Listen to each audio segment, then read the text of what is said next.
হয় বন্ধু, পার্কে আসছিলাম, গার্লফ্রেন্ড সাথে নিয়ে ঘুরতে আসছিলাম। হ্যাঁ আচ্ছা ঠিক আছে বয়, আমি আসতেছি। আচ্ছা ঠিক আছে। তুই আরে আপু, পিছনে আপনার হাজবেন্ড আসতেছে, আপনি তাড়াতাড়ি আপনার বয়ফ্রেন্ডকে নিয়ে পালান, নাহলে সমস্যা হবে। আমার হাজবেন্ড আসতেছে আর ওইটা আমার বয়ফ্রেন্ড, তুই এসব জানিস কেমন করে? আরে আপু, আমি জানি দেখেই তো বলতেছি, তাড়াতাড়ি আপনি পালান, সমস্যা হবে কিন্তু। মানেটা কি? আরে থাকুন তো, গেলাম।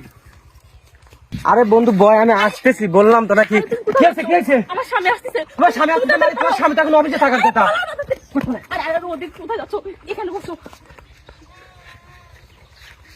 তাড়াতাড়ি কর, তোমার স্বামী দেখলে তোমাকে মারি ফেলাবি। কি ব্যাপার, তুমি এখানে কেন? আর বলো না, এই যে ফকির ঘুরতে দিচ্ছিলাম। আমি অফিস থেকে এসে দেখি তুমি বাসা নেই। তুমি বাসা না থেকে এখানে কি করতেছো? আরে ও বাসায় ভালো লাগতেছিল না, তাই ভাবলাম যে একটু পার্কে ঘুরে আসি। ও 10 টাকা দেন ভাই। কোন সময় ভাই? আচ্ছা ভাই দিতাছি, যাও তুমি বাসা যায়।